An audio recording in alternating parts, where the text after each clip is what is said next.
ദേശീയപാത മുടിക്കോട് സർവീസ് റോഡിൽ തകരാറിലായ സ്വകാര്യ ബസിന് പുറകിൽ മിനി വാൻ ഇടിച്ച് ഡ്രൈവർ മരിച്ചു. തമിഴ്നാട് ഉക്കടം വഞ്ചിനഗർ സ്വദേശി 55 വയസ്സുള്ള കറുപ്പയ്യ സർവേയാണ് മരിച്ചത്. ചൊവ്വാഴ്ച പുലർച്ചെയായിരുന്നു അപകടം.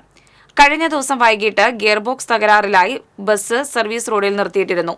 ഇതിന് പുറകിലാണ് തമിഴ്നാട്ടിലേക്ക് പൈനാപ്പിൾ കയറ്റി പോവുകയായിരുന്ന മിനി വാൻ ഇടിച്ചത്. സർവീസ് റോഡിലായതിനാൽ അപകടം നടന്ന വിവരം പ്രദേശവാസികളും മറ്റ് വാഹനയാത്രക്കാരും അറിഞ്ഞിരുന്നില്ല. വാഹനത്തിനുള്ളിൽ കുടുങ്ങിയ ഡ്രൈവർ ചികിത്സ ലഭിക്കാതെയാണ് മരിച്ചത്. അതുവഴി ബൈക്കിൽ യാത്ര ചെയ്തിരുന്ന ആളാണ് PG പോലീസിൽ അപകട വിവരം അറിയിച്ചത്.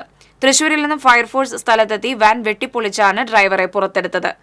അടിപ്പാത നിർമ്മാണവുമായി ബന്ധപ്പെട്ട് മുടിക്കോട് ഗതാഗത പരിഷ്കരണമുള്ളതിനാൽ പ്രധാന റോഡിൽ നിന്നും സർവീസ് റോഡിലേക്ക് പ്രവേശിക്കുന്ന വാഹനങ്ങൾ 300 മീറ്ററിന് ശേഷം വീണ്ടും പ്രധാന റോഡിലേക്ക് പ്രവേശിക്കാതെ സർവീസ് റോഡ് വഴിയാണ് യാത്ര ചെയ്യുന്നത്.